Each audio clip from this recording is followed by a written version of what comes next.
All right, we are live, back at it, the triple threat in your living room, my friends. If you're watching us on the TV, if not, we're invading your Android or iPhone. What's going on, guys? Coin Vault in the house. Max, Rue, my family. What's going on, guys? How you feeling today? Feeling pretty good. Glad to be back with you guys. It's been a while, as the younger crowd would say. It's been a minute, but glad to be back with Rue and Rob and everybody that's here. Thank you so much for tuning in. We really do appreciate you guys tuning in for these live shows. What's going on, guys? Been a while. The trifecta, the triple threat in the house. Oh man, guys, it feels like it's been like 3 years, and it's only been like 2 days. What's going on, bro? But Well, last Thursday, last Thursday's live actually was really good. yeah. I hear that's the word on the street, and yeah, hopefully we knock it out of the park today too. Yes, sir. Indeed. You mean hopefully? What's this hopefully crap? That's a piss poor attitude you're starting off with. You're right. You're right. I could do better. We're gonna kill it. We're gonna absolutely destroy it all. There you go. We're gonna There melt we go. Get the fries that'll cross your eyes. How is everybody doing out there today? How's the community? I personally have been kind of away due to some health issues, but so I haven't been doing any lives on my channel. But we're live now. So what's going on, man? A little bit of a correction in the market. We got a lot of stuff to talk about tonight. We're going to talk some Zebec, some Canton, Visa, MasterCard. We're going to talk about the Parity Act. We're going to talk about Iran and the U.S. We got a deal, then we don't have a deal. Market goes up, then market goes down. Max, you want to talk about some XRP stuff from what I understand. Can never get enough XRP, baby. So absolutely, man. Where do you guys want to start? Who wants to kick things off? Rue, I think, Max, you wanted to segue, right? Yeah, what do you guys want to do is fine with me. Well, you can start, Max, and then I'll pick up from there, and yeah, we'll go that way. Well, sounds good. It seems like we're going to obviously welcome some of the community, but we did get some super chats that came in through. So this is from Rob, Crypto Futures Community. By all means, take it away. Yeah. Okay, I'm just getting X ready here, so just give me a moment, and we'll get into that. So yeah, I don't know if you guys want to read off a couple things in the chat while I'm doing that. Yeah, while you're pulling that up, I'll just obviously welcome some of you guys. So definitely want to thank you guys for tuning in. And we have I'm Negan. Welcome back. Welcome back. We got SRJCT says, welcome, friends. Robert Soda, let's go. Thanks, man. Thanks for being here. One and only Elon Muff in the house. Good to see you, Mr. Elon. Again, some of you guys, right? I don't even know how to pronounce that. Dyna Income. Okay. So back you say. Jay Mills in the house. Mearns. Thank you guys for being here. And the one and only Boomer Affertuner is in the house. Good to see you, man. Boomer. Right. We have Opulence. Welcome, welcome. And I think that's about it from my end. So thank you so much. So what's up, Hugo Loves Monica Long? What's up, King Pound 1?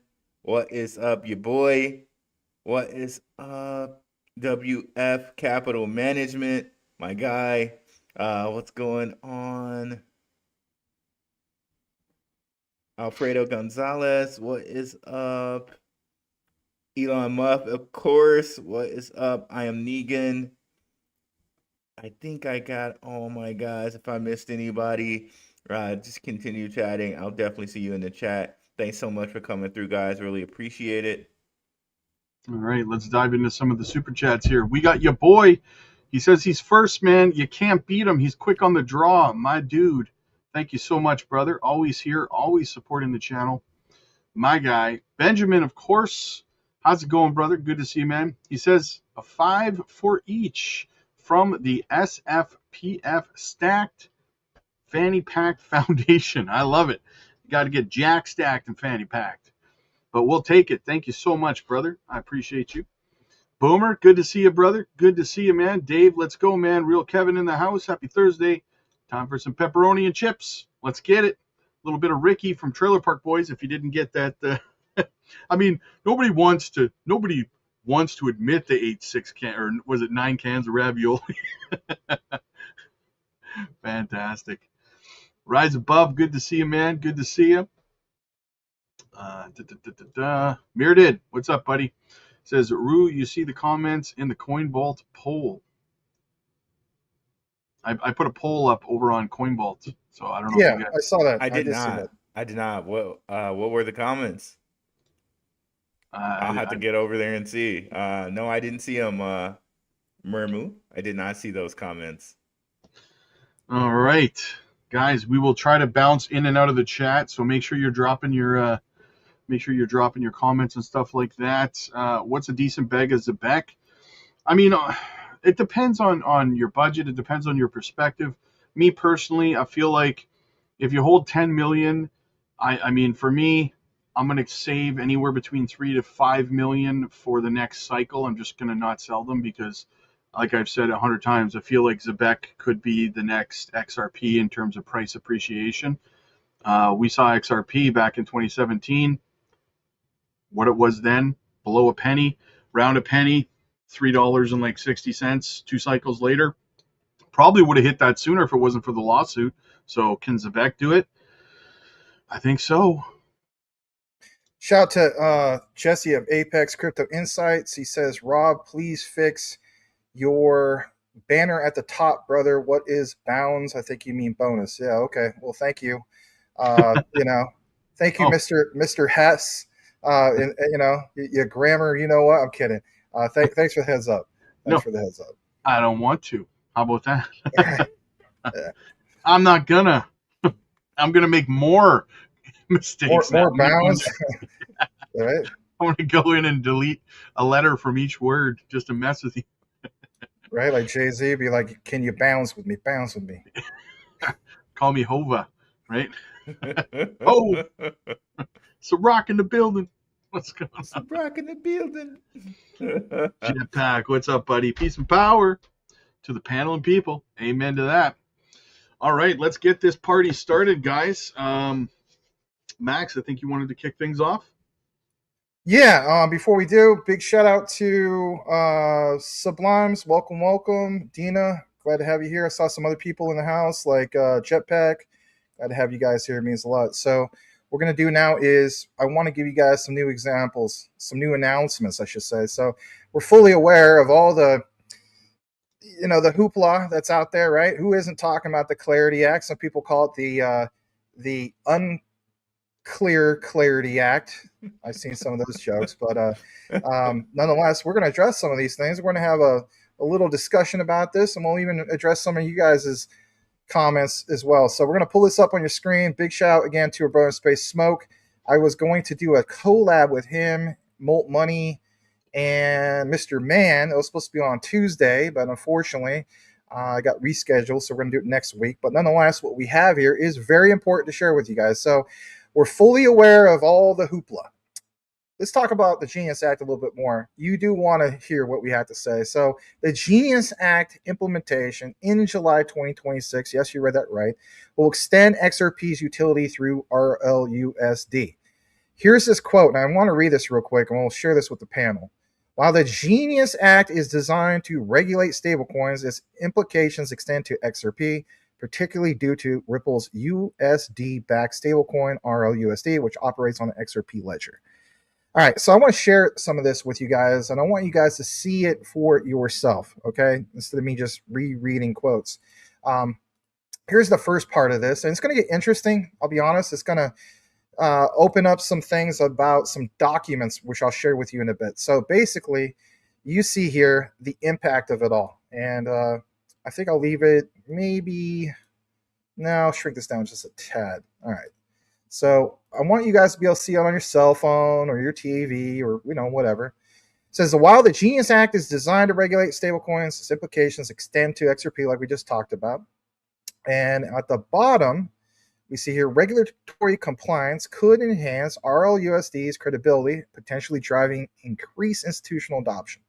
Increased RLUSD transactions in XRP, notice how it literally says that, utility. Since RLUSD transactions occur on the XRPL, their adoption could lead to heightened demand, of course, for XRP. Some people don't like the idea that says could. In reality, this is crypto, right? There's a lot of uncertainty when it comes to a lot of it. But nonetheless, are you stacked in fanny packed, as Rob would say? We also have here, additionally, as RLUSD gains traction in cross-border payments and remittances, XRP could play a vital role as a bridge currency for liquidity provision. Now, on that part, I want to pause for a second, and I want us to come back in the front. Now, you saw in the thumbnail, we're mainly talking tonight about Parity Act. We're talking tonight, obviously, about CBCN updates, and we're talking about Canton. I probably should include some quant with this, because on Maximus Crypto, on the Patreon, I went into a full deep dive about why Quant's programmable liquidity actually benefits Ripple's on-demand liquidity with XRP. By definition, I want you all to look this up. Seriously, look this up at some point. What is the definition of programmable liquidity? Programmable liquidity, ladies and gentlemen, by definition means tokenized deposits. And who is the person that mentioned tokenized deposits in capital market ecosystems for literally probably about 2-3 years now? Larry Fink of BlackRock. And if you also go over to the Quant Network site, who did they collaborate with not that long ago? With? Yes, BlackRock. So when I see some of these terminologies about liquidity and so on, I say to myself, guess what? I think we're going to be more than good when it comes to XRP. And I'll provide you some more documentation. Seriously, real documentation. But what I want to point out is these two specific things before we have a discussion. And that is this. I'm fully aware that there's been people in the community that have shared David Schwartz's comments from, I think it was a year or two ago, basically stating that, you know what? Banks will not be Ripple's success story. Well, guess what? In light of everything that's happened recently with the Parity Act, I think to myself, you know what? Wouldn't this make more demand for Ripple? And for me, the answer is yes.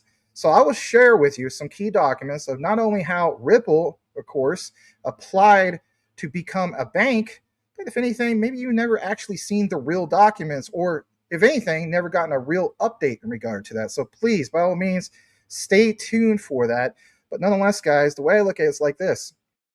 In light of all the bad press that's happened recently, we clearly see where you have this alignment, right, where the Genius Act creates federal framework for licensed stablecoins. And I'll pull this back up on the screen just for a brief minute, like just 10 seconds, okay?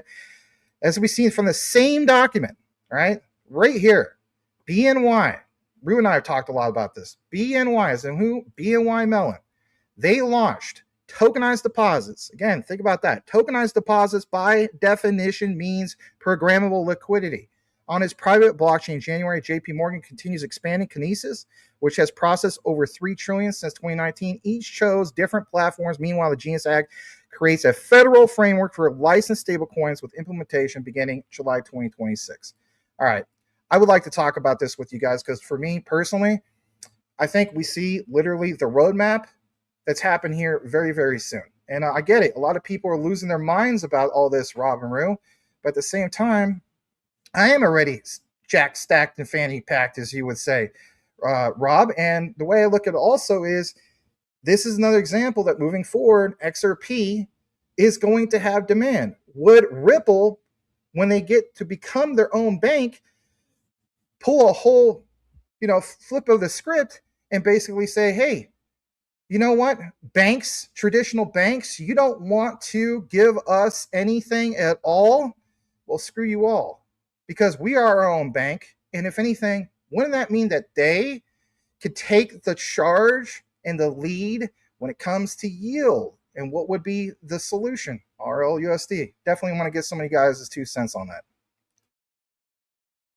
Well, first off, I talked about this the other day, I think, in a video, just saying, you know what, with the banks doing what they're doing, like you said, not wanting to offer yield and stuff like that, because they're scared that there's going to be a bank run. Meanwhile, like we talked about last week, Rue and I, right? We said, well, they've been offering yield since 2019. It's been 7 years, and there's been no flight from savings accounts or anything like that. So I say, since that's what they're claiming as their excuse for screwing us over, well, then we should all just take our money out of savings accounts and put them in stable coins now that they've done that, right? They said screw us, we should say screw them. They have publicly, with no shame or remorse whatsoever, said we don't care about you guys and your yield, right? We want to keep making money. We want to keep offering you 0.01%. We don't want you to get 5% on your money. So I say they said screw us first. Shots fired. They shot across our bow first. We should volley back. We should start flooding our money out of savings accounts and into stable coins. They were so scared of it. Let's make it a reality. I was hearing that the way that Ripple's set up as far as like XRP and RLUSD, that XRP would benefit regardless because of all these institutional products that are coming out giving yield on XRP. I was watching the Paul Barron podcast, and they were talking to a lady from Hex Trust, right? I think her name is Georgia Pelisseri, and I've played a quote from her before, but it seems like Ripple is in a good position either way. And we also know that Brad Garlinghouse was part of the subcommittee that was elected to the CFTC. So maybe, some of these things we've been seeing from the CFTC, Brad Garlinghouse has been a part of, right? So it's not a surprise that we saw Ripple named as one of the examples of 16 cryptos that are now commodities right now. So either way it goes, it looks like there's larger institutional adoption of XRP, which as XRP investors, this is what we really want. Yeah, I agree. It really is. And that's the next thing I wanted to get into. I don't know if you wanted to take a pause just to look at some comments real quick, but we have another update that we're going to get into. It was just literally 4 hours ago, and it was straight from Ripple. And I think it's important to share some of these things. Yeah, so Jeff Hack says Clarity Act, from what I'm hearing, says you can't make yield on idle stablecoins, but if you have to do a task to complete something, that could change. Also, this is only for stablecoins, not alts. Yes, that's exactly it. Until banks can custody alts, then they're going to fight yield on that as well, right? So. Well, we can get into that a little bit later. I had some posts where someone mentioned that they may offer yield on staking stablecoins, and that I can almost be down with, right? Instead of doing the whole rewards thing, if you do it as a staking type of thing, I'm like, okay, all right. If that's what you're fighting for, Coinbase, then I can give you a little bit of credit for that. But we'll see. We'll talk about it when we get to me on this one. If you don't mind, leave that comment up for just a second. I wanted to address something like that. So, the one actually before that from Jetpack. All right, so just to give you guys a heads up, I mean, no, this is not part of the outline, but Clearpool, we do cover it. Myself and Rob covered Clearpool. So it's funny, right? This comment, Rob, in regard from Jetpack, where he's like, Clarity Act, from what he's hearing, says you can't make yield on idle stablecoins.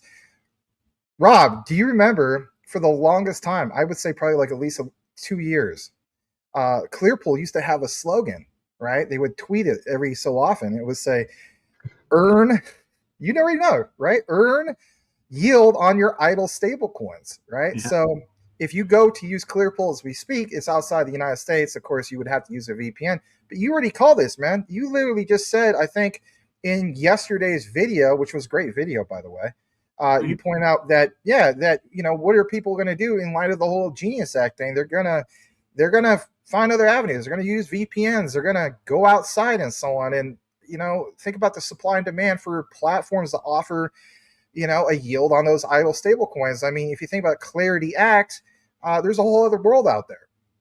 Well, I think that the people that are controlling these decisions with the Clarity Act in terms of the bank and stuff like that, and on the governmental side of things, is that I think that they're not really realizing that crypto's global. It's not, in the US. So that's exactly it. people, as you said, will find a way, whether it's VPNs, and they'll just stake their money, their stable coins, in one of these many other countries that are allowing yield on stable coins and stuff like that, right? So it's really, at the end of the day, while yes, it's beneficial to the banks, it will also be detrimental to the U.S. economy because people will be moving their money elsewhere. In the 2020, after the 2021 cycle, I looked it up. Something like 90,000 people, young people, who became millionaires in crypto across North America, across the U.S. and Canada, left the U.S. and Canada to places like the Philippines, El Salvador, countries, Dubai, countries that were being more friendly to them with their crypto investments. Same thing's just going to keep happening, right? And for every single young person that leaves with their millions of dollars, or even just hundreds of thousands of dollars, guess what? That's more money flowing out of the United States economy and into the Dubai economy, the El Salvador's economy, right? The Philippines, their economies. These No, young people don't care. They don't care. They don't have the they're not blinded by by loyalty to the country like older generations and stuff like that, because the country hasn't been loyal to them. Let's be honest. Politicians have not been loyal to its own citizens for as far back as I can remember, probably since like the 70s, right? So these young people have no, I got my money. You want to take how much in taxes? You want to not let me stake my stable coins, and you're calling yourself the crypto capital of the world? Exactly. I'm going to Dubai. See ya, right?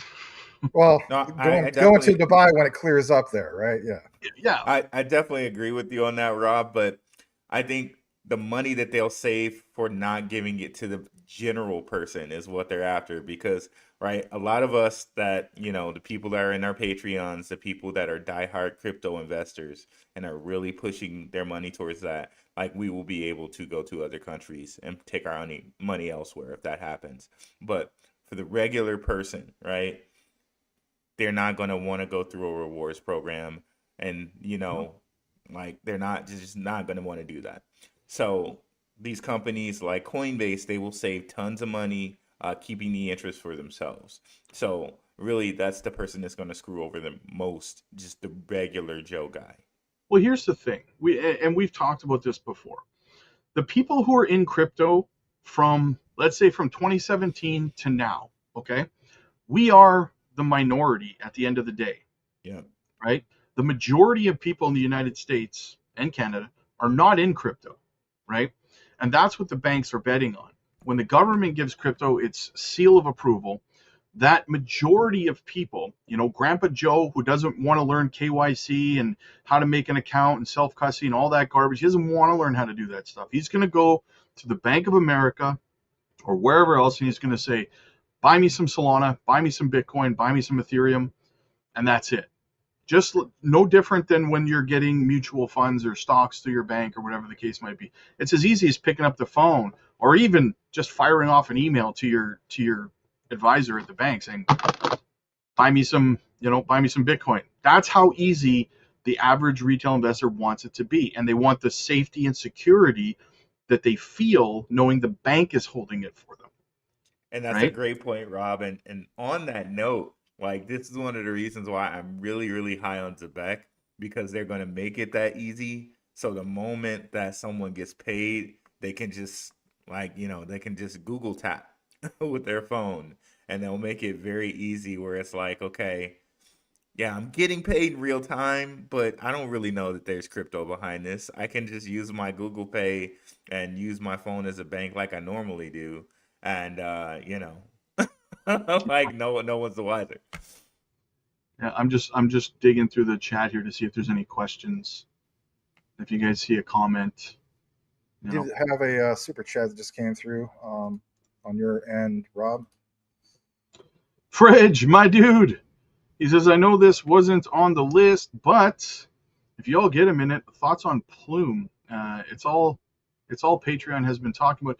Yeah, so Plume, I brought Plume to the Patreon a little over a year ago. They are working with the likes of BlackRock and everything else. So I'm ultra bullish on Plume personally, involved in the RWA space. So yeah, I don't know if you guys know much about Plume, but I'm very, very big on it. Yeah, I had a Underdog Research Channel come on my channel and talk a real deep episode on Plume. Um, I do really like Plume, but I do notice one of the things like we all talk about on here is like the token supply and how much is still to be allocated. That's the only thing that really bugs me just a little bit with Plume is that they have a lot of tokens that are that they haven't allocated yet. Yeah, it's Yeah, funny. Oh, go ahead.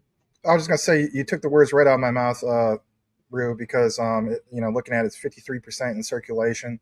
Does it seem like a solid project? Absolutely. I mean, Underdog's got some of the greatest research out there, right? My main thing is it's just my entry point. I want to see a bare minimum of 70% of that being out in circulation. My preference has always been 80% or more. Those metrics, we're not at it yet, but um, you know, for people that are going to hold extremely long anyway, like Rob is always pointing out, you can't dismiss that, So if you're going to be a true long-term holder, right, for a few years, it might not even apply to you really.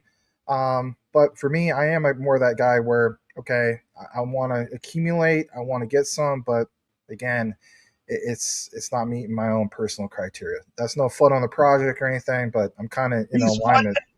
He's I'm in fun. alignment. I'm in alignment with Rue on that one. Well, I just looked it up, and actually, only about 15 to 20% of the supply will be dropped into circulation in the next 2 years. So the token allocation is not actually that bad at all, in terms of token unlocks. Now, if you broke that down, uno momento, por favor. If you broke that down, you'd be looking at, so what is that? That is, how much of the supply? Okay, so While you're 10, no, 1 billion, okay, damn speakers. 24.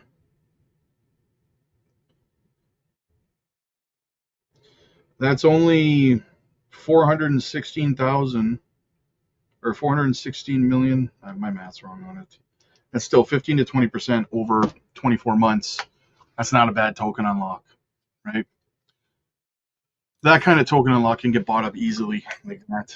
There is something else that we should discuss, and I don't know if this is something that both you guys discuss on your private Patreons or on your community. You have to address the other underlying factors. So I know people don't like me maybe mentioning some of these things, but let's face it, it's crypto. There's always some underlying risk in anything.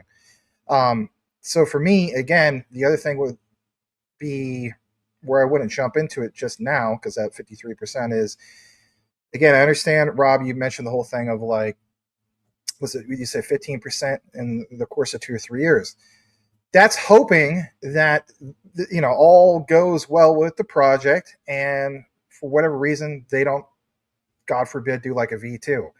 If they do a V2 and you're the type of person in which you're still holding, oh jeez, I mean, Well, you could say that about a token that has 100% of the supply in circulation, right? Gala well, did that. yeah, but I mean, there are good examples because I mean, I get it. There's a lot of, yeah, that's fair enough, but I just look at it from that perspective. You never know. And if I had any hint of that, let's say, for example, like we increase the supply to 60%, we're at 53% right now. Any hint of that would be absolutely devastating, right?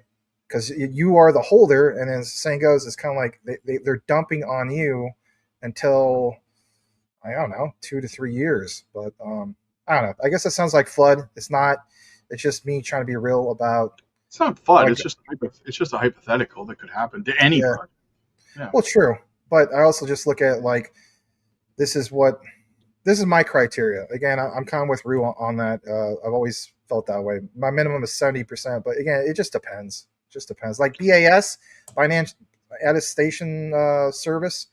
My God, I mean that was only like 30%. So I'm kind of eating my own words, and I'm up like over 10 grand on that project. So A project did do that recently. I can't remember who it was. They started printing. I think Rue, weren't you and I were talking about this project a little while ago? I can't remember off the top of my head what it was, but they just started printing more coins out of nowhere. Was it AMP or something? I can't remember what it was, but it's just all of a sudden they Maybe. announced they're printing more coins, and I was like, well, that project's dead, right? Like you're done. Maybe. That Maybe. sounds like XOR or whatever, right? Sora. I mean, Sora did that. Oh yeah, Sora oh my, definitely did Oh, oh my goodness. that. they got like I don't even know the word for how many coins they have. It's ridiculous, but yeah. Right. Um, but yeah, Now, I think we were talking about the Clarity Act. That's right. So now one thing I will say about Plume before we exit that topic. I think they're one of the only projects that is registered with the SEC as a transfer agent for yeah, tokenized securities. Now, that's pretty intriguing to me. But again, the whole token thing, right? But I will say that is definitely a feather in Plume's cap, pun I intended. seen the pun in that. Hey. There's a there's a feather in the logo if you're wondering. Yeah, it's funny because it seems like we get into like I talk about some of these projects uh like way in advance, like Zebec, XCN. We talked about those long before anyone was talking about them over on the Patreon. And then again, Plume, I was talking about Plume over a year ago over on the Patreon. It's on our gems list over on the Patreon. It's been on the gems list for over a year. People are just starting to talk about it now, right? That's how you get in early on these projects. You join the community and you get in early. So yeah.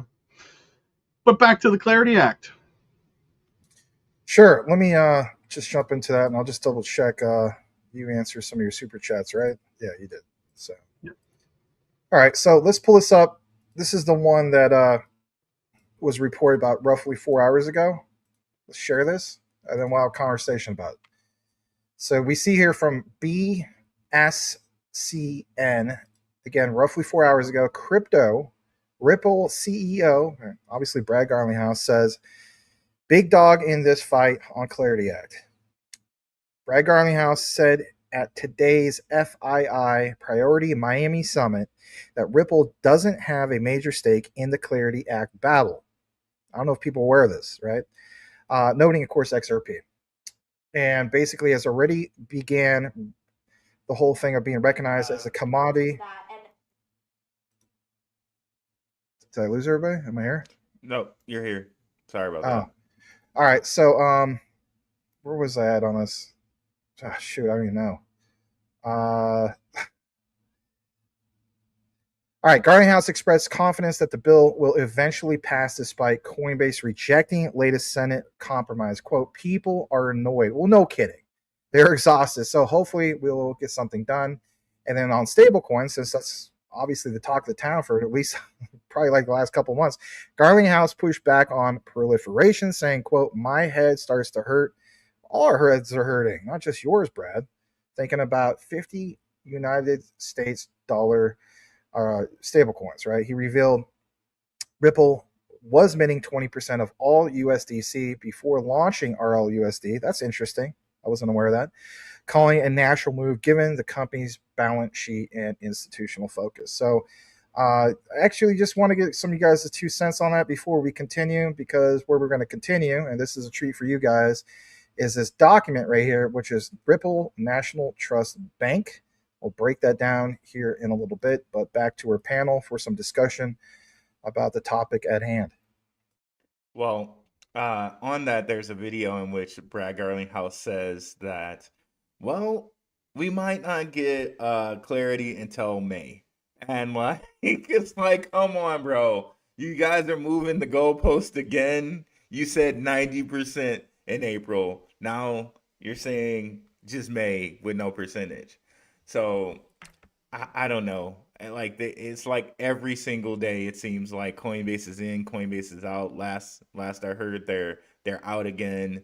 Like I don't know. I hope they're out because they're trying to get us, stable coins. If you stake them, you get yield. That part I would really say okay, they deserve some credit if they get it to that. right? Then it's just a single click. Okay, I want this staked. Fine, that's good, but we shall see.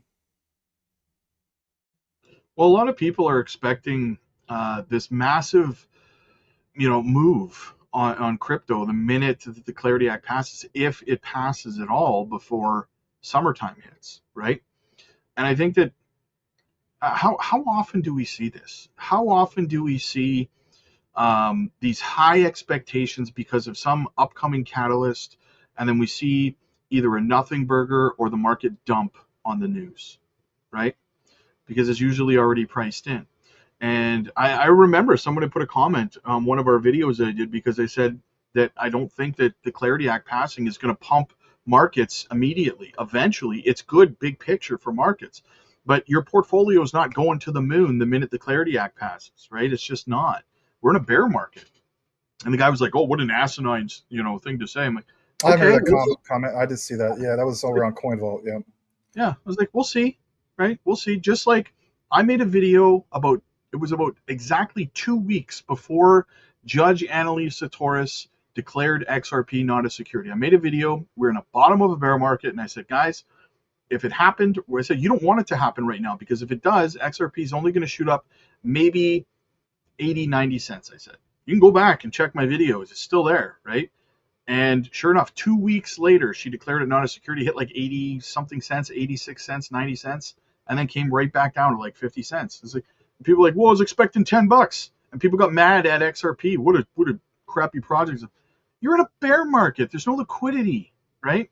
So people got to manage expectations when it comes to catalysts. Catalysts are not what you need to be focused on. They're good to know about and they're good to stay on top of. That's what she said. But at the same time, you need you need to have a mindset of 8 years, right? 2 cycles is what you have to give yourself. You have to invest in projects you believe in that you've done your research in.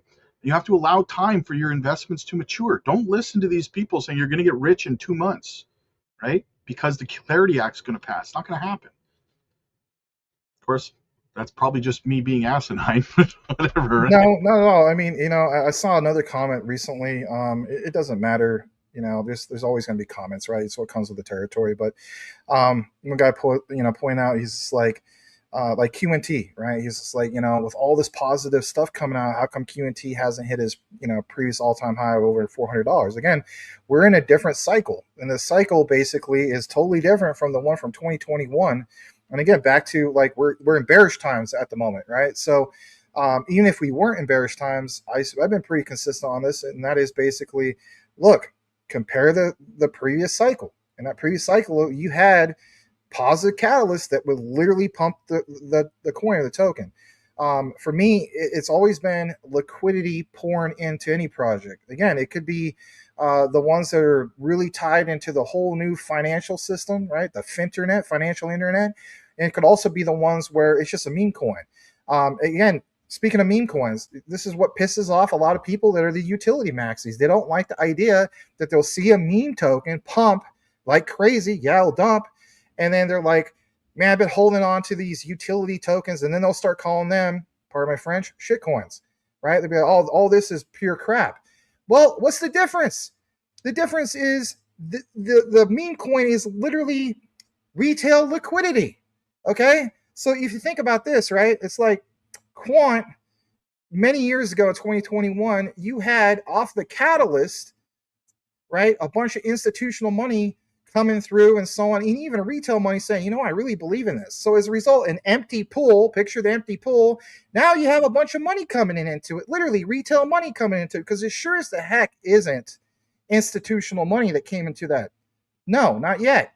So now that pool is full, right? Visualize this, for crying out loud. Now the pool is full. Now we get a positive catalyst, like, for example, Project Agora has been confirmed. All right. And on my channel, all these central bank projects literally being confirmed. And I have people telling me, how come the price isn't represented? That's just a catalyst. So again, maybe it increased a little bit like Robinhood listing. That increased it. Why did it increase it? Because that's literally an exchange. That means retail liquidity flowing there. Of course it's going to pump, right? So again, picture that full pool on the shallow end and on the on that deep end, and then literally, what do you have? You have like a little bit of like sprinkles and drops, and I don't know. Maximus comes over with his, one of these, and then he dumps it into the pool. At a glance, is that going to make any difference in that pool? No, it's not going to make any difference at all. But what would make a difference is, as we found, you have something like JP Morgan, and JP Morgan does $10 trillion a day, and we have confirmed two key things. And that is they have ties to, Quant Network has ties to JP Morgan. And the other big discovery on Maximus Crypto, we confirmed JP Morgan to what? XRP, and not Ripple, XRP. And some people are like still, well, so what? How come the price didn't pump? Guess what? This is, of course, why we have a conversation about it, because it seems as though that the Parity Act is a very, very unclear thing going on. In my opinion, you guys, and I'll get a little excited here. If you think about it all, just real quick, let me finish this thought. Mm-hmm. I don't care what coin or token is out right now. Name one that has the full utility of the actual underlying tech being utilized. You can't name one. We're not even close to mass adoption. So all these people are saying, losing their freaking minds over the whole thing, saying, I don't understand this and I don't understand this. Guess what? As the saying goes, we haven't flipped that switch yet. Yeah, this asset class only has $2 to $3 trillion in it right now. That is it, guys. That's still in the infancy phase of how big this asset class can grow to. And I think people need to realize that, right? Shout out to Underdog. He says, Future, what you said is so true. Management of expectations is the issue. It's because mindsets are stuck on the old crypto cycles and the Coinbase effect mentalities. Crypto has evolved. Yes, absolutely. Absolutely. But people get indoctrinated into crypto because of, influencers and X and stuff like that. And they think they're going to put $800 into something and get rich in 2 months. They're going to have $8 million or something. Right? We have to fight against that mentality, and that way people would get less frustrated. How often do you see people invested in great projects, XRP, Zebec, XLM, whatever it is, right? Quant, they're in these great projects, but because some catalyst is coming along and it gets pumped up by all these YouTubers and stuff like that, these catalysts, right? That people expect something big, and then when it doesn't happen, XRP doesn't go from 38 cents to $10 in a week, then all of a sudden they're calling it a scam and it's a crap coin and it's this and it's that, and they get frustrated and they make the mistake of selling out of a great project that they should have just held and waited for it to mature. Yeah, like really, really easy examples, guys. Like, you think about something like Nvidia, you think about something like Intel, right? I give these examples to my guys, shout out to Recruit all the time, right? Where it took them like 24 years to reach full like kind of maturity. Now, I don't think it's going to be that long for us, because if you look at certain companies that have gone from zero to hero recently, companies like Facebook, companies like OnlyFans, companies like Uber, it's taken only like 10 years, right? Like, if that, right? And I think that's what we're looking at with the crypto cycle, like at most 2030 for us. But I do think it's going to be a lot sooner. But again, Well, look, when you think about the stock market, people have like 30-year time horizons, and they can't even be patient enough to wait like 8, like Rob was saying with crypto, right? yeah, look how fast we went from VHS to CD, or to DVD, sorry, to Blu-ray to streaming. It's insane how fast that happened. That's like 4 different technologies inside of what, 2 decades? Something like that. It was insane how fast that evolved, right? And I think that, like you're saying, blockchains can do the exact same thing, especially in the decentralized finance narrative, right? You're going to look back and say, holy crap, this went from just the old Swift system to where we end up, streaming payroll and all this other stuff like that. It's I often say, you're front running the next 10 to 20 years of innovation. Are you going to bail because project doesn't pump in a month, right? Right. Doesn't make sense. I saw someone say this in the chat, and I just looked it up and confirmed it. David Sachs out as crypto czar. Just turns out like that was his term limit or whatever. Like as an employee, that was like the limit of his term. But he's moving into a different position for Trump, so it's not like he's gone or anything like that. He's just moving into a different role.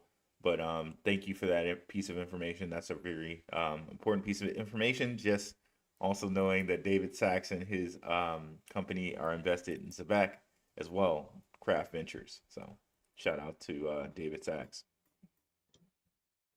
Hell yeah, hell yeah. Max, did you have more? Yeah, I do. I just wanted to pull up this actual document, and then if anything, we'll get into some comments.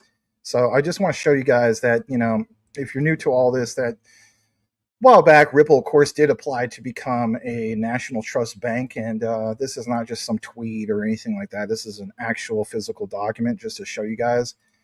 We see here, Ripple National Trust Bank, 27-page document. Basically, it was a charter application. There's a lot that's here, right? But in a nutshell, it basically shows here that they did, in fact, apply. All right. And it's a real thing. And again, for me and everybody else, it's like, again, in light of the Clarity Act or the not so Clarity Act, what happens to something like XRP moving forward and what's the response? So if you just tuned in, you probably missed the whole area of where we're covering and having some key detailed discussion about all that. But nonetheless, it's there. And, I want to drop it into the comments. If anybody wants to look at this, here it is for yourself. All right. So I just put it into the comments on the public chat. Okay. There has been updates in regard to it all, but I want to share this key area. You see here the federal deposit insurance application, like I said, check all boxes, and boom, type of charter was for a national bank. So don't ever let somebody talk you out of like, yeah, it's a bunch of nonsense. The document speaks volumes, right? It absolutely does. The other area I want to jump into is somewhat of an update, I guess you could say. The OCC did have a decision letter for the application to charter, of course, Ripple with this application to become a national bank. If you're wondering how long ago that was, it was December 12, 2025. So this is not like I'm pulling up a 2015 document. This is from the Office of the Comptroller of the Currency. And again, basically, they had some updates here where it says the OCC hereby grants preliminary conditional approval of your charter application upon determining that your proposal meets certain regulatory and policy requirements. If you think about it in light of everything, I mean, again, I understand the current Clarity Act as it is, but at the same time, could you create different forms of yield? And I'm not talking about on idle stable coins like RLUSD. What would be beneficial moving forward for us holding actual XRP? And again, it's always interesting to actually pull up real documents. So for one, you see the proposed bank, you see, for example, Ripple, and plain as day, you see here that basically, sorry, some idiot with an echo can with an incredibly small penis just passed by my house. But anyway, yeah. So the OCC is authorized to charter national banks pursuant to the National Bank Act 12. And again, that dates all the way to 1978. So it's important that they go through that particular avenue. And then the other part I wanted to jump into, and then we'll have a discussion about this, is Smoke points out how Ripple's RLUSD stablecoin could become a United States synthetic CBDC. I mean, Rob has stated this for the longest time. It's like, yeah, people say we're not going to get a digital dollar. We're not going to get a CBDC, but in reality, a stable coin seems as though that's the one that's in disguise. Let's actually talk about this, and I'll kick it over to probably you first, Rob, because you have discussed this a lot. So Ripple's RLUSD stablecoin is positioned to operate as a United States synthetic CBDC, by using a structure where private digital money is fully backed by central bank reserves and settled through existing Federal Reserve systems. I've done at least 3 videos on this topic of what is referred to as the Fed coin, and how literally they name Ripple and they also name XRP. Literally the words out of the man's mouth. If you don't believe me, go to Maximus Crypto video section. Done at least 3 videos on this. A synthetic CBDC is not issued by the central bank, but remains fully backed by central bank money. And look at what's highlighted here, or bolded. A stablecoin issues, I should say, to either hold reserves directly at the central bank or through commercial bank in bankruptcy, remote structure that's still backed by central bank reserves. Now, this bottom area, Ripple does not hold a master account at the Fed, but it connects indirectly through Finastra. I've covered that on Maximus Crypto dating back to, 2022, 2023. This is a core banking partner to access FedNow, you read that right, and the Fed's liquidity management tool. And this gives RLUSD the ability to settle in central bank money through regulated channels. Rue and I covered this, I remember, on some live shows a while back, and I want to show you and share with you the actual document. Enough of me talking about it. This is literally in documentation. And as I pull this right here, here it is. It says literally right here, stablecoin providers direct reserve access to the central bank, a synthetic CBDC. In this other area, key considerations for a synthetic CBDC and stablecoin direct reserve access. And then I want to jump into the next part of this, and then I need to wrap that part up. I think that's big enough. It says synthetic CBDC development, as discussed, if a stablecoin has gained significant adoption, then that jurisdiction may want to let's pull this up on the screen. It's kind of covered up a little bit. Excuse me. Take steps to counter the risk posed by the dominant stablecoin system and require that it fully backs its reserves directly with the central bank, for example, synthetic CBDC. Undoubtedly, the stablecoin issuer would play important roles in the scheme, including but not limited to its pre-existing functions. So to me, it's like, again, in light of all this news, what do we have? And the last part is literally right here, the liquidity management. Again, FedNow. This is boom, right from FedNow to support liquidity management and support 24/7 instant payments. The FedNow service will enable funds transferred between master accounts, between master account and joint account for those other private sector instant payment services. And you see here the specific mention of ISO 222. The Fed should explore not only basic functionality, but also enabling tools that would allow for full utilization of ISO 222 messaging. And this part, what's it say on the bottom? One member suggested blockchain. Look, it says blockchain. This is not me saying it. May help financial institutions in complying with AML, BSA requirements by holding additional account information attributes on the blockchain that may be integrated into FedNow. And then there's more documentation about this, excuse me. And just in case you're wondering about some of the Finastra providers, Ripple is part of that mix. And you even have MasterCard part of that mix. So again, I wouldn't mind discussing this with you guys, because the way I look at it is, where do we go now from here in regard to the whole thing of the Clarity Act and so on? To me, Ripple is already planned. They're well positioned for all the what ifs, and they have been for the longest time, and we're uncovering some of this stuff. Interesting you mentioned that whole national bank status. Ripple has that, Circle has that, and World Liberty Financial has also applied for that. And interesting to note that those are all Zebec partners, right? Another reason why I'm very, very high on Zebec. But so I mean, I think this is good news for Ripple, and I think this just builds on what we were saying about RLUSD and how it can still benefit with everything that's going on with the Genius Act and the Clarity Act, and probably benefit in a way that Circle won't, because if Circle, if we lose the interest with Circle, I mean, I guess it only hurts us as customers, and really Coinbase will probably still get interest on the back end. So, but Fair enough. That's Circle's stock over the last 3 days. Crashed down. Yeah. 23.40%. It's crashed in 3 days since this Clarity Act with no with no yield on stablecoins for us as retail investors. As soon as that came out, boom, like what Circle stock did. Which is Nosedive. funny because they might still get yield. Like Coinbase might still get yield, but us as customers might not. So that's interesting. Yeah, just completely crashed. But what are you gonna do? As far as what you were saying, Max, about CBDCs and stuff, yeah, I've been saying it, to anybody that'll listen to me. Listen, why do you think like they were so quick to say yes, we're going to shut down any idea of a CBDC? We're not going to let the Fed, release any CBDCs, and then they immediately flipped into let's push stablecoin regulation as fast as we can. Let's get it out there. Let's shove it down everybody's throats. Because they do the same damn thing as a CBDC. They can shut your money off like that with a stable coin.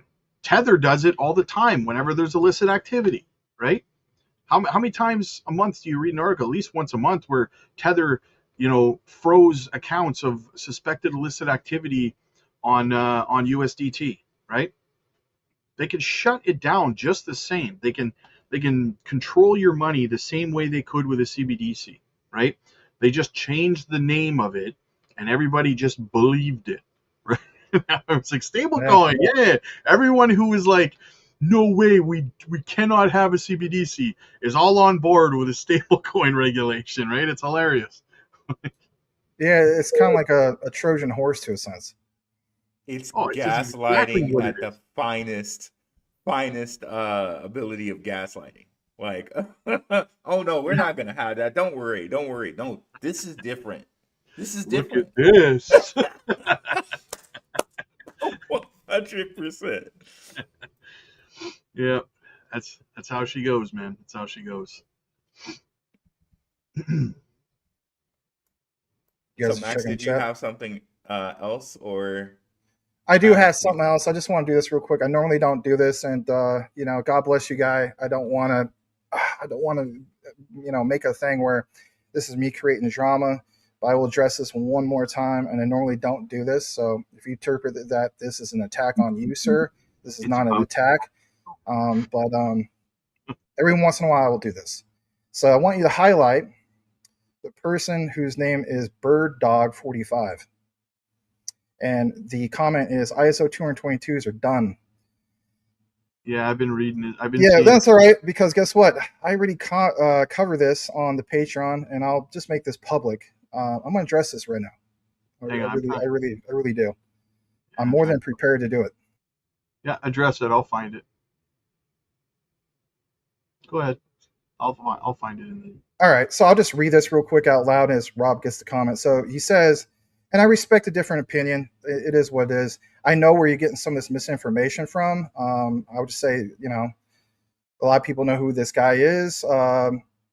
He's the one that rings the bell. And we'll just leave it at that. It says the ISO 222s are done. So for one, can you imagine international standardization organization, international standards being done? Like, is my plug in the wall? Is that done? Is my USB device that I plug for Apple phone or Android, is that done too?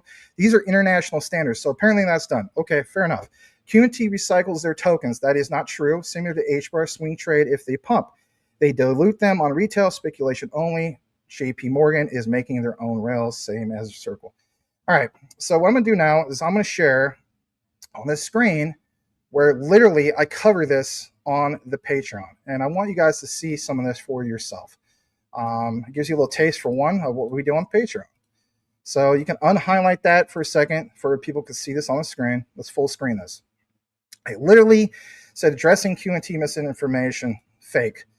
All right, so it's not super long, but I'm going to read this. It says, there are some of you who are obviously listening to info from certain influencers and others who are providing you, sorry to say, false information. Yes, I said that right, because it is false information, and I will actually provide you some things here where it's literally false information.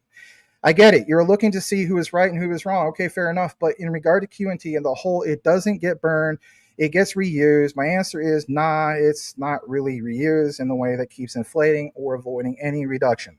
Back in 2018, the ICO, which is an initial coin offering, they originally minted something like 24 million Q&T tokens. Not all of them got sold. Around 9 to 10 million went into the public, with some set aside for the team, advisors, reserves, et cetera, et cetera. The leftover unsold ones, about 9.4 million or so, again, you guys can look this up, got permanently burned right after. They sent them to a dead address where no one could ever touch them again. That locked the total supply at roughly 14.6 million max, and that's where it stays. No new tokens ever get created. It's a hard cap, way lower than, of course, BTC's 21 million, as myself and many others have pointed out. Now, when people or companies use Overledger Network, pay close attention here, everybody, not just the person I'm pointing out, like paying for licenses, API access, or gateway fees, they pay, yes, you read that right, in QNT. Those tokens don't get burned as part of normal fees. Instead, they get locked up. I say it again, locked up in a smart contract for the length of the license, usually a year or whatever the term is. So during that time, those QNT are out of circulation, can't be traded. Notice what it says there, can't be traded or sold freely. And you can look this up yourself. It creates real scarcity because as more enterprises jump in and need to lock more tokens to run stuff, fewer are floating around on exchanges. When the license ends or gets renewed, the tokens can basically come back. But if adoption keeps growing, more and more stay locked long term. There's no automatic ongoing burn on every fee like you see with some other projects. For example, a percentage gets destroyed forever to make it deflationary over time. Some older community talk, for example, there's speculation floated the idea of partial fee burns. I see it in the comments. I'm not oblivious to it in the future, but from everything official and current trackers show, the big burn already happened post ICO, and it's now mostly about that fixed supply plus locking for utility driving the value. All right, what's the bottom line, Maximus? Bottom line for me is that the supply isn't being reused to dodge burning, and you can look that up. Despite what others claim, the early burn made it permanently smaller, and locking reduces what's actually available day to day without destroying more unless someone manually sends tokens to a burn address. I know this is a lot to mention, but I'm almost done. It's scarcity through fixed cap, real world usage, locking, not through constant burning. That's the main play for why people get excited about supply shocks if demand ramps up, obviously including myself. If anything's changed, by all means, if there's a different mechanism, let me know. I would double check the official quant site, the trackers, and so on. But here's your own reference as well. And I'll put this literally into the comments for you to verify it yourself, everybody. And if anything, I hope some of that clears up. I did a part 2 about this, but I don't want to make this all about this. And I don't want to derail it all. So there's that. I'm dropping that into the comments. So no, it does not get recycled. Do more of your own research. Look it up for yourself. And don't just trust the guy that rings the bell who wants to bring you misinformation. And guess what? I pray for him too, because he does need it. And that's all I'm going to say about that. Trolls don't do research, so I just quote the famous Eminem, "My biggest flops are your greatest hits," and I move on.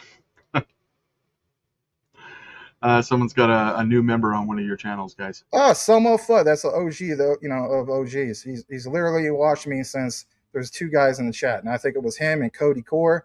So thank you for being a member, Selmo Flood. Really appreciate you, man. You've been supporting me since day one. They went and made Max cook some stew. Now he has to spoon feed them a spicy meatball. I hope you have this much fire for Project Hail Mary. That's all I'm saying. That's all I'm saying. He's gonna flip it. Actually, this would be pretty weak compared to how upset I was with that film. Oh shit. We shall see, my friend. What do you got for us, Rue? What's happening, buddy? So let me go ahead and share my screen. Just some stuff to support what Max was saying there on the Parity Act. And these aren't documents; these are actually tweets. But we'll go through it. That's fine, man. I mean, I just we all have our own way of explaining things. Okay, let me... we talk. Max flips desks. It's all good. All right, there we go. Hey, I haven't done that since Rodman. I haven't done this since I'm a teenager, so I'm a much more calmer human being nowadays. Max is Rodman for today. So here we have a post from a gentleman, Sander Lutz. He was saying that the new language in the bill, and this is what we were talking about a little bit earlier, where it will allow for yield on staked coins. two sources tell me, and this is a guy who says he's a senior White House correspondent, okay, for Decrypt Media. So it would be nice if we do actually get yield on staked stable coins. I honestly would accept that, and I would say that that would be Coinbase kind of actually a little bit fighting for us, because that would be simple, way more simpler to do than rewards. So that part I would accept, right? And I've been the most vocal about saying, okay, if this goes through with like just rewards, I feel like Coinbase is only looking out for themselves. So if we see something like this, I would give some kudos to Brian Armstrong and Coinbase on that. And here, a shout out to our guy Ghost. Very good Zebec follow. Definitely give him a follow if you guys haven't already. He said, this is getting very old very fast, in which Brad Garlinghouse says, I'll predict by the end of May on the Clarity Act. We talked about that a little bit earlier too, and I'll just play it so you can hear it in Brad's own words. The person that I trust and how the sausage is made on these things said, when people are their most exhausted, most annoyed, that's when they finally compromise. And I think we're there. People are annoyed, they're exhausted. So hopefully we get something done. I'll predict by the end of May, we'll get something across. That is a great line. Maya. By the end of May. I really hope it doesn't take that long. He had originally said by the end of April, 90%.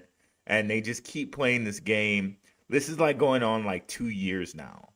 So I really understand if people are really upset with it. But again, I think it's like testing our patience as investors. We know what's going to happen here, but just like so many things in the past, like Tesla was flooded, so many different things were flooded. XRP was flooded, of course, and our guy Jesse Apex Crypto Consulting has been well over that. The XRP case and all of that. We will see the light at the end of the tunnel of this, but it is starting to get old. I agree with Ghost on that. Yeah, it is getting old, and I mean, I'm not going to make excuses, obviously, for Brad Garlinghouse. I'm fully aware of all this as well. Yeah, it is getting old, and he probably should have kept silent. I mean, he's already keeping silent about all those NDAs. You can't apply that to this. I would try to kind of back off a little bit in that regard and be like, you know what, maybe I should pump the brakes a little bit more. Yeah, it's okay to say I don't know. Apparently, I don't know. Or unsure, or whatever, right? Yeah. And then something else that I haven't seen many people talk about here is the Parity Act. Shout out to this is Mr. Aquaman 33X. Guy does really good research on Metallicus. Definitely give him a follow too. And I've also heard of Abs talk about this. Good evening, crypto. So shout out to him. But the Parity Act, we have a little blurb on this from Mr. Aquaman. Fixes crypto taxes to match stocks and regular money. No tax hassle on small stablecoin payments like buying coffee. Lets you delay taxes on staking and mining rewards. Stops weird loopholes. Still early but gaining speed. And I have something else to support that. And then I'd like to come out to people to see if they have any stuff on the Parity Act. We have this from Cryptos R Us. The U.S. just dropped a crypto tax framework. We don't have to talk about who did it, but it hits the pain points directly. Stablecoin safe harbor. Using stablecoins for payments wouldn't trigger capital gains taxes. That removes one of the biggest blockers to using crypto like money. And I think it's like up to $200. So technically it doesn't put a limit on your transactions, but it says tax exemptions for crypto purchases up to like $200.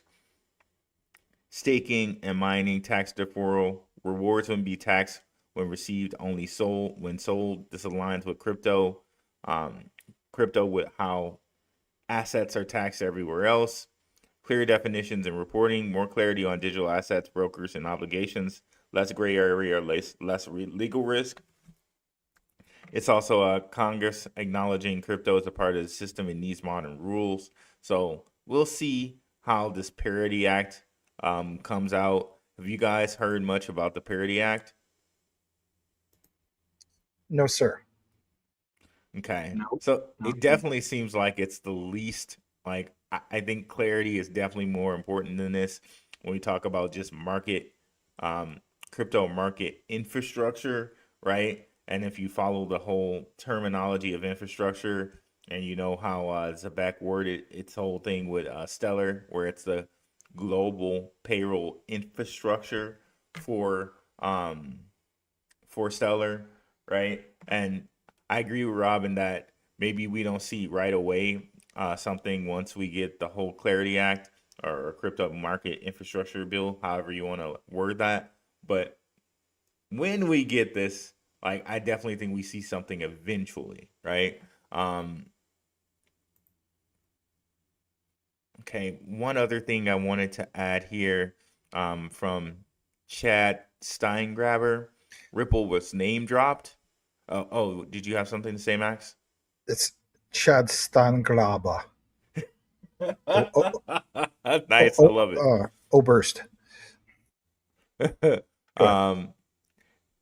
Everyone knows what Ripple is doing from subjective views. This just in, Ripple name dropped in Congress today.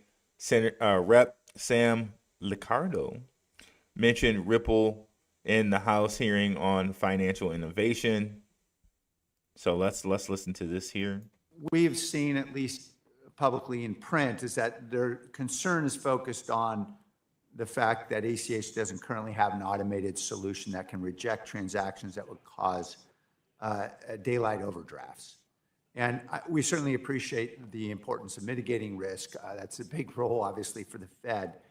But many very established, respected financial companies in the technology space, ranging from Intuit to Visa, have both expressed objections to this exclusion as well as offered some, I think, very promising alternatives.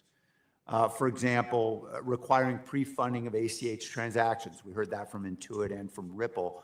The idea of imposing daily or per transaction limits on ACH activity, or requiring collateralization or performance bonds, or implementing enhanced monitoring, or early warning systems. Visa suggested that the Fed consider allowing payment account holders to solely access the Fed ACH credit, because that would naturally control and mitigate overdraft risk, but would at least facilitate the objectives of payments. Do you believe the Fed will be open to, I think, these very promising ideas that the industry has offered for mitigating risk, but enabling this critical access?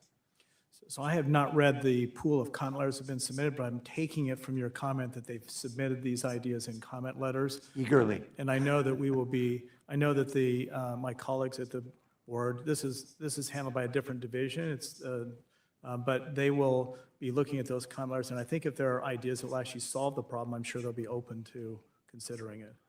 Thank you. I look forward to working with your team to make that happen. So he mentioned Ripple here, and he mentioned also Intuit and Visa. Intuit and Ripple are both Zebec partners, right? So very, very nice there for Zebec. Again, another reason why I'm very high on them. But he also mentioned Visa a couple different times there. And we know Visa has connections to not only Stellar, but also to XCN, which people don't talk about too much. But, you know, shout out to Shook Focus Digital on that one. Let's see here. And I guess last thing I want to mention here is something from Blockchain Backer, in which he says, hey, bear market bottom might have been reached now. Okay. Bear markets in the crypto space historically conclude and enter into accumulation and bottoming formations once the 2-week MACD has its 9-week EMA crash to the lows. Okay. The orange he's saying here. This marked the bear market bottom, building in 14, 18, 2022. Notice 4-year intervals there. And it has occurred here in 2026, 4 years later. So maybe we've reached the bottom. If you look at a lot of different coins and things like that, like the Algorands of the world, like really, really good coins mentioned in real documentation, right? They're at like lows, like low lows, right? Lows that we Almost, haven't seen in 4 years. yeah, almost So all altcoins are down between 95 to 99%. So it makes sense. exactly. Thank you, Yeah. Rob. Like we might be right now at lows, guys, like at bargain basement prices. So maybe right now is the time to start accumulating. Maybe, not financial advice, but maybe if you were holding money to the side, maybe it's time to start edging in with some of that money now, based off of the charts here. Great work from blockchain backer there, but definitely some things to chew on here, and that's all I got for you guys. Yeah, go on, Rob. Well, there was a comment I wanted to address first of all. Yeah, I have another one I want to address too, but go ahead. To the Moon asks how we're doing. How's the trading going on BTCC? So I'm going to show you, because we don't just talk about it, we be about it, right? This is the last 24 hours, 700% return, 542% return, 291% return, 285% return, 305% return, 362% return. So we're doing okay. We're doing okay. Got it, guys. If you want to be a part of the trading group, you got to join the Patreon. It's over there. We drop our trades. We got a great chat room over there. Everyone's helping everybody. We got great community leaders.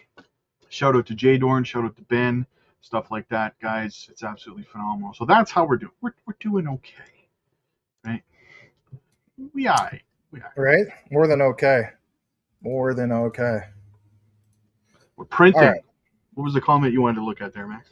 All right. So again, Bird Dog, nothing against you, brother. All right. I respect Bird Dog and the Bird Dog. I respect different opinions. Nothing wrong with it. How about this? Let's have some common ground. I have numerous times, even myself, Rue, and Rob, have felt as though that 2026 is the year for privacy coins. So I think we can have some common ground on that. I'm not going to be that type of guy who's going to say, dump all your XRP and just go to Canton. I hold Canton, right? I came in very early in Canton, like right after it went public. I came in at the 7 cent level, so I'm still a very, very happy camper. Did a little over 2x, it dropped a little bit, but still a very, very happy camper in that regard.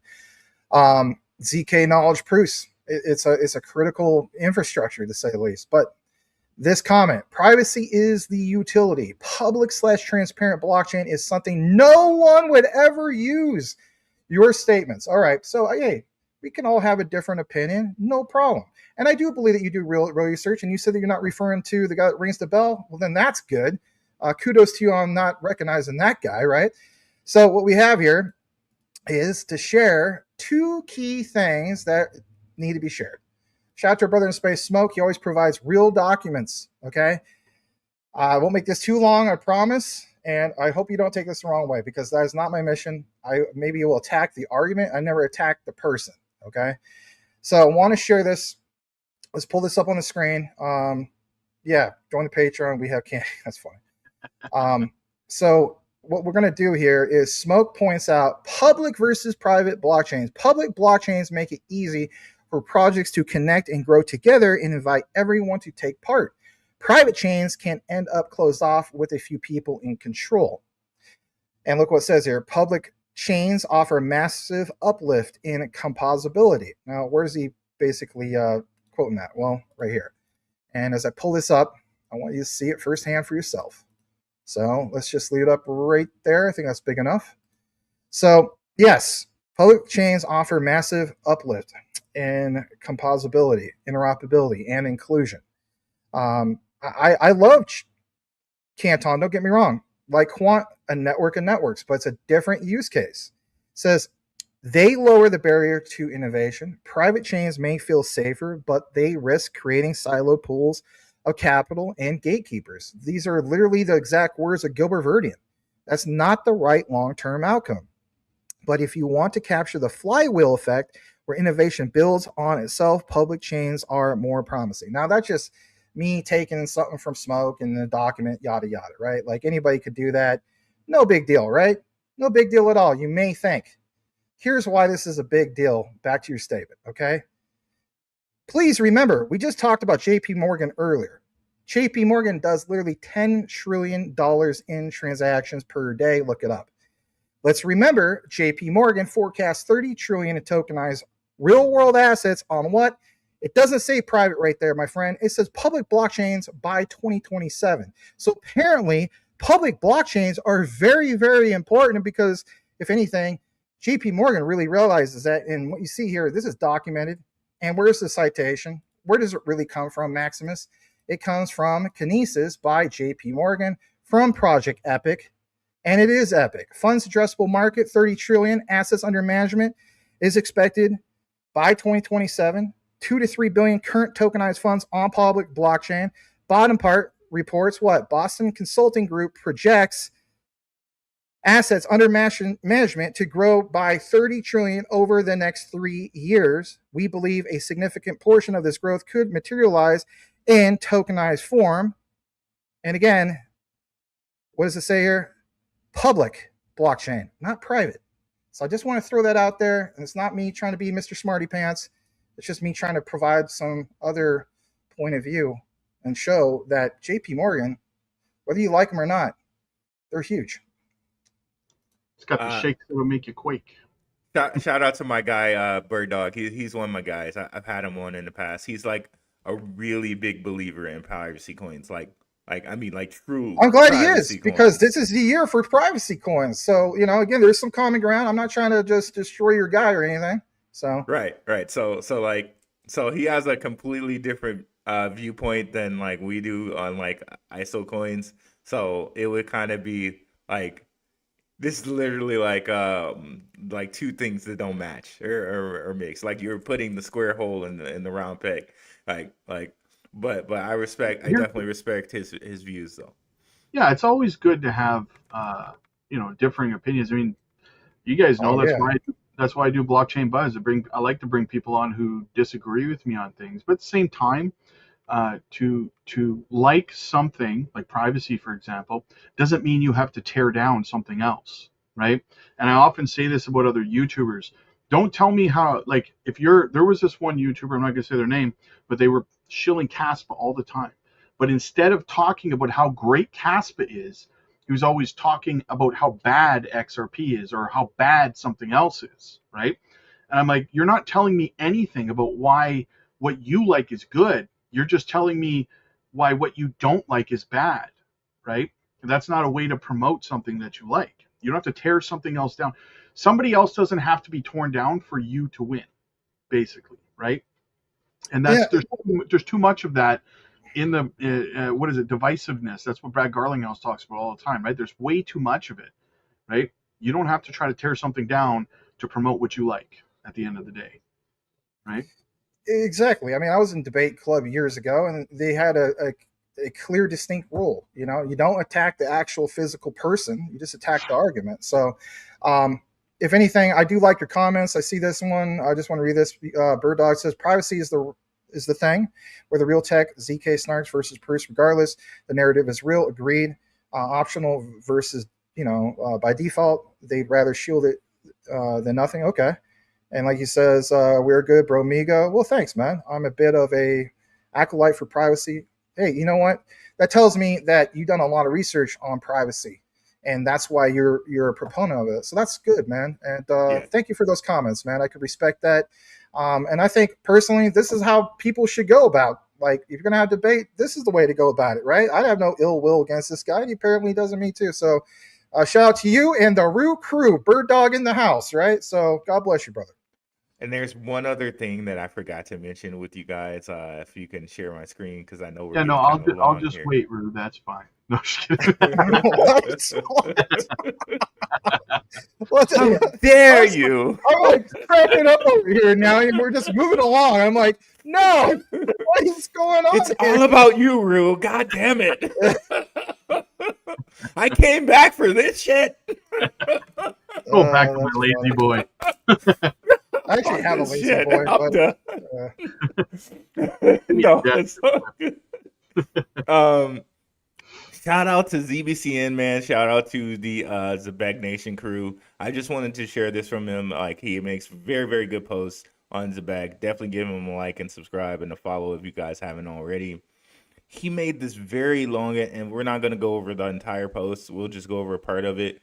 Very nice, I guess, graphic he put together here about what XRP, what the XRP Las Vegas thing could actually be about as far as Zebec and Ripple are concerned, and what could the partnership actually be. He gives like 10 different options here, but I'd like to go over the first because it's really germane, and it kind of relates to what we were talking about here earlier, which is ODL plus streaming payroll high.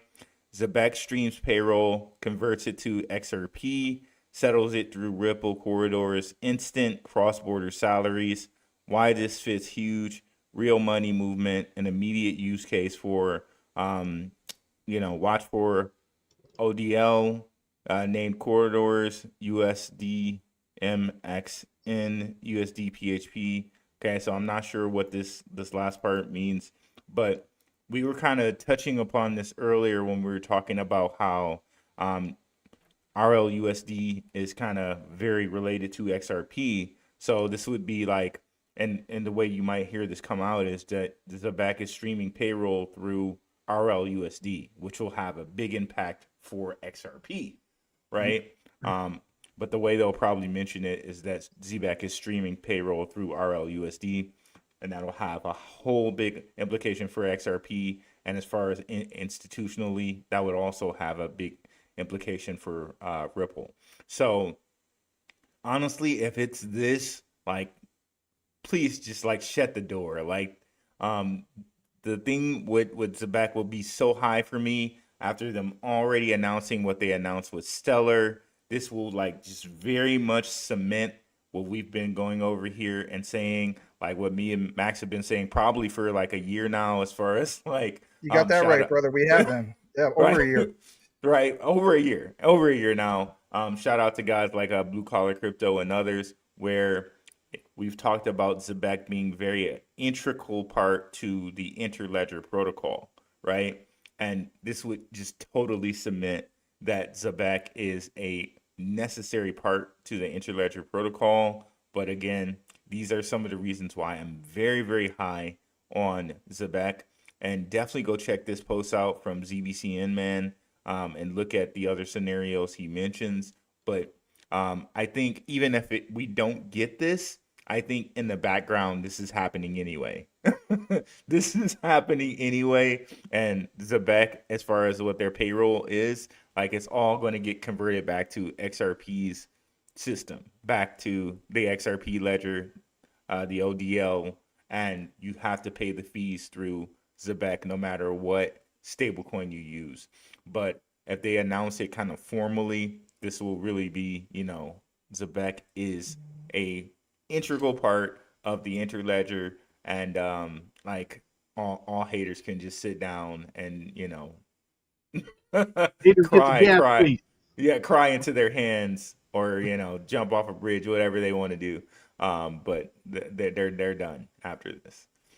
I want you to keep that. Oh, if you don't mind pulling that up for just a second, Rob, I want to point something out real quick. So for one, huge shout out to ZBCN, man. Like, if you're following Zebec, he's one of the main guys you should follow, clearly.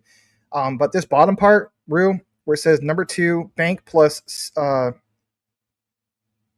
I don't know what keeps happening. Okay, that's right. So it says number 2, bank plus streaming payroll product, very high, co-built stack. Look what it says here, guys. Zebec headquarters equals streaming layer.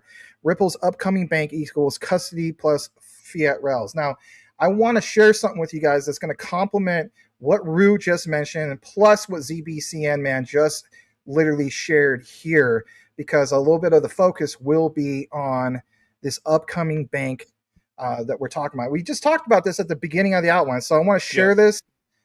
This is going to be very complimenting. This is something that Rue and I used to always do, especially when I record a video, especially when we do the whole thing in person. We'd always do this type of stuff to complement the research, to say the least. So let me pull that up on your screen. I think Rob's going to have to do some navigation. So what do we have here? This is really interesting. So for one, I want you guys to see this for yourself.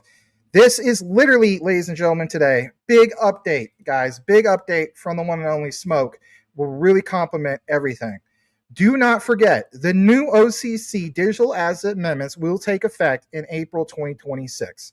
Ripple's conditional approval from the OCC for a national bank charter will allow, boom, the XRP ledger to officially enter the federal banking system.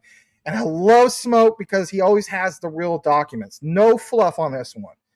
So what does he have? So we're going to pull this up. And this comes from the reference citation of Stinson.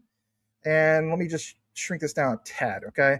OCC finalizes those amendments to affirm the authority of national trust banks to engage in non-friendly or non-fiduciary activities. Now, I just want to point this out.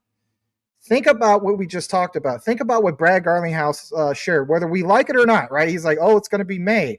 It kind of makes you wonder where he came up with April to begin with. But what we see here, the final rule adopts the revisions contained in the OCC's Notice of Proposed Rulemaking, the NPR, issued on January 12, 2026. So this is not like, many years ago. And like it says, without change, the revised regulation, the amended rule takes effect April 1st, 2026, which is April Fool's Day. No, this is not an April Fool's. All right. There's more about this. I know somebody posted in the comments, like, with Max, there's always more, but, hey, I gotta do what I gotta do. We see here, Office of the Comptroller of the Currency, United States regulators open door for crypto firms to enter federal banking system. Boom, right there. I don't know if anybody else is really sharing this. Maybe somebody like Abs or, Good Evening Crypto or some of those other places. I don't know. But if other people shared it, then awesome.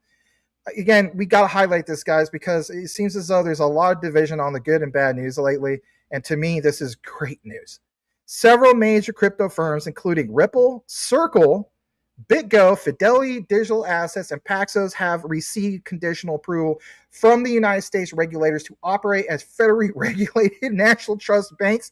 My God, Rue, you and I had talked about this in our live shows when we did that FedNow stuff, and man, is the research aging extremely well. We'll get into a little bit more about this. The Office of the Comptroller of the Currency, the OCC, announced Friday that it had granted conditional approval for the creation of Ripple National Trust Bank, an entity affiliated with Ripple, the company closely associated with, boom, the XRP ledger. And last but not least, this is what everybody wants to know, right? If finalized, these limited purpose banking charters would allow crypto firms to custody client assets under federal oversight. This is absolutely massive, in my opinion, because it clearly shows, again, the common ground, even with things like what? Zebec. And great find by Rue. Great share from ZBCN, man. And Rue, Rob, whoever wants to take it, I look at it this way. Whether we don't like Brad Garlinghouse's statements or not, doesn't matter. What really matters is the documents, and the documents show what? A clear path for XRP, and especially when it comes to the federal government. Yes, indeed. And this is a little bit too kind of branching back to what I was talking about earlier. Yeah, those guys are for national banks, but don't rule out World Liberty Financial. Okay, guys? And I did a show, a pre-recorded show. Check it out on the channel where I was saying AI is unlocked for Zebec. One of the things I talk about in there is World Liberty Financial and what they're doing, right? So if these guys get their national bank charter, they're going to have their own place with their stablecoin, the president's stablecoin, right? Three of which, so Circle, which Circle is invested in Zebec, right? Circle, Ripple, USD1 from World Liberty Financial, all on Zebec, right? So just think about what that means for Zebec in the future, right? Just amazing. And they called it a scam. Right? Yeah. Well, guys, we are out of time now. So, any final thoughts? Yeah, I do just real quick. I want to make a quick sentence. So, guys, I just want to point this out. Rue and I and Rob, especially over on the Coin Vault. Shout out to you guys on Coin Vault. I want to give you guys a quick shout out. You guys mean a lot, right? We have WF Capital, King Pound, Rise Above, Pierre Pivon from the Patreon. Thank you so much for being here, brother. X22, and all the other guys. FMJ Crypto, Presley. Thank you so much for being here, guys. We pointed this out, okay? All three of us, especially on a Coin Vault, that basically you have numerous examples, right? We talked about like Anchorage Digital, right? What's the common ground that we just shared here? A lot of talk about custody, Fed master accounts. We know that when it comes to Quant, they have the master key literally for what kind of custody? Fireblocks. Zebec, you got the common ground with Anchorage Digital, custody. Even XDC is part of that mix, apparently. Do you see where we're going with some of this? So despite some of the bad news, again, I would have and encourage everybody to go to the documents. That should be your key takeaway, because that tells you the clear path moving forward for the greater scheme of things. Absolutely. Rue, any final thoughts, brother? No, that was it about World Liberty Financial. Another nice day here with the triple threat. Thank you, Rob. Appreciate it. Absolutely. Thank you guys, everybody, for popping in, supporting us, especially over on CoinVault. It's been going absolutely phenomenal over there, guys. We appreciate all your support. Everyone who sends in super chats or joins our Patreons, or becomes channel members and stuff, the support, especially in market conditions like this, it's what keeps the lights on, and it's what keeps us doing what we do for you guys. So it's always much appreciated. And we will see you guys next Thursday, or maybe we see you sooner over on the Coin Vault. I don't know. Check out the link for Coin Vault. Just drop it in the comments, you guys. Thank you. God bless, guys.